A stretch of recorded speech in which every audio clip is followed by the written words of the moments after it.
This video is all about tackling question 3 from the October-November 2023 Cambridge AS Level English Language Paper 2 Section B. The question asks, write a story called Fake about a person who is not who they claim to be. In your writing, create a sense of drama and suspense. Write between 600 and 900 words. That's our challenge. In this video, I'll first read you a complete short story written in response to this exact prompt. Then I'll break down the step-by-step planning process behind it and explain how each part was crafted with intention to help you write your own version. This story is a little shorter than the required word count, just under 500 words, but that's to help us show how the story unfolds without overwhelming you.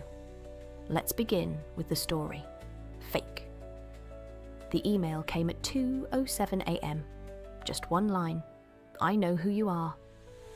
Jenna stared at the screen. Her lungs forgot how to breathe. The silence around her thickened as if the walls themselves were listening. She didn't recognise the sender, just a string of random numbers at Gmail. She refreshed her inbox. Nothing. No subject line. No signature. Her stomach turned. Her past wasn't buried. It had clawed its way out. She got up, hands trembling, and checked the front door. Locked. She checked again. Her reflection in the hallway mirror looked pale, unfamiliar. You're fine, she whispered. It's just a prank. But her voice cracked halfway through the lie. 3 years. That's how long it had taken to become Jenna Collins, friendly, composed, harmless. She had the haircut, the fake diploma, the book club. No one here knew the courtroom, the headlines, or the man who drowned in her silence. She hadn't pushed him, but she hadn't screamed either. And when they asked, she cried on cue.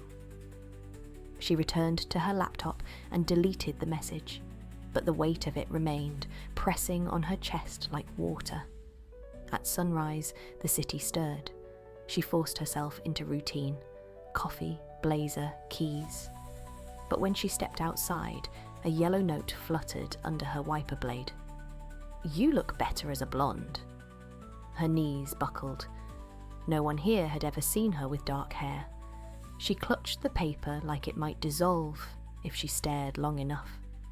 At the office, she smiled too brightly, typed too fast, but her eyes kept darting to the window, to the street below.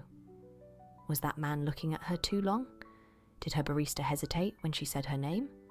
By lunchtime, paranoia was clawing at the edges of her calm. Then came the envelope. No stamp, no address, just her new name in shaky blue ink. She opened it slowly, hands slick with sweat. Inside was a photo, grainy, time-stamped of her, standing in a courtroom years ago. The trial, the lie, her real name scrawled underneath in red ink. Soon, everyone will know. She sank to the floor, the office noise fading around her. Her whole life built on silence, secrets, and dyed hair was slipping. Maybe she'd always been an imposter. Maybe you can't outrun the truth forever. She picked up her phone, hand steady now, and dialed the number she'd hoped she'd never call. When the voice answered, she didn't hesitate. It's over. Someone knows. I need out. There was a pause, then a sigh. I told you this would happen. I've kept every rule, changed my name, stayed clean. You promised I'd disappear. Another pause. We never promised you'd be forgotten. The call ended. Seconds later, her phone buzzed. New message. Welcome back, Elise. Now let's break down how this story was built. Step 1. Understand the task. The title is Fake. The theme is deception or identity. The genre is narrative fiction.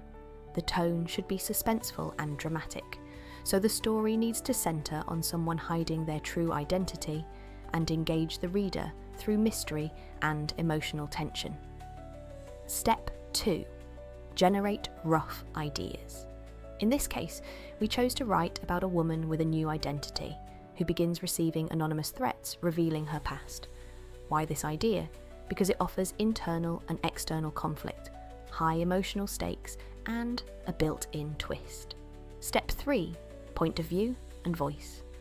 The story uses first-person limited perspective to build intimacy and keep us close to Jenna's paranoia. Her voice is calm on the surface, but unravelling beneath.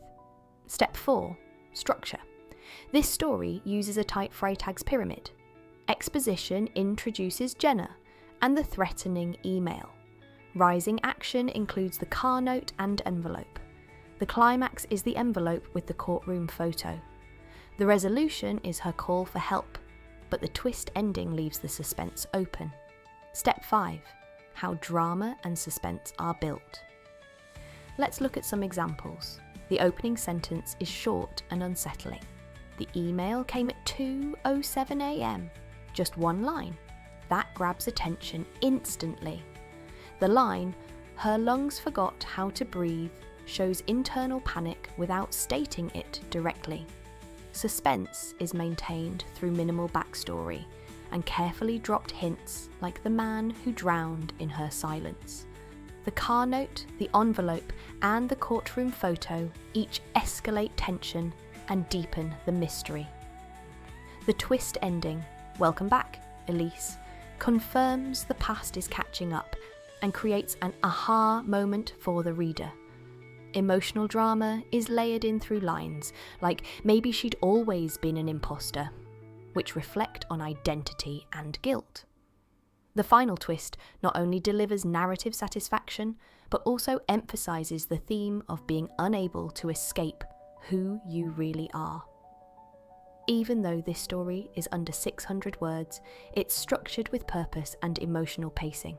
You can absolutely extend it to meet the required word count, but notice how every detail works to support the title, tone, and task. So now it's your turn. Try crafting your own version of fake. Build suspense through slow reveals, use dramatic contrasts, and structure your plot for impact. If you found this walkthrough helpful, like the video, subscribe, and check out the next in the series. See you there.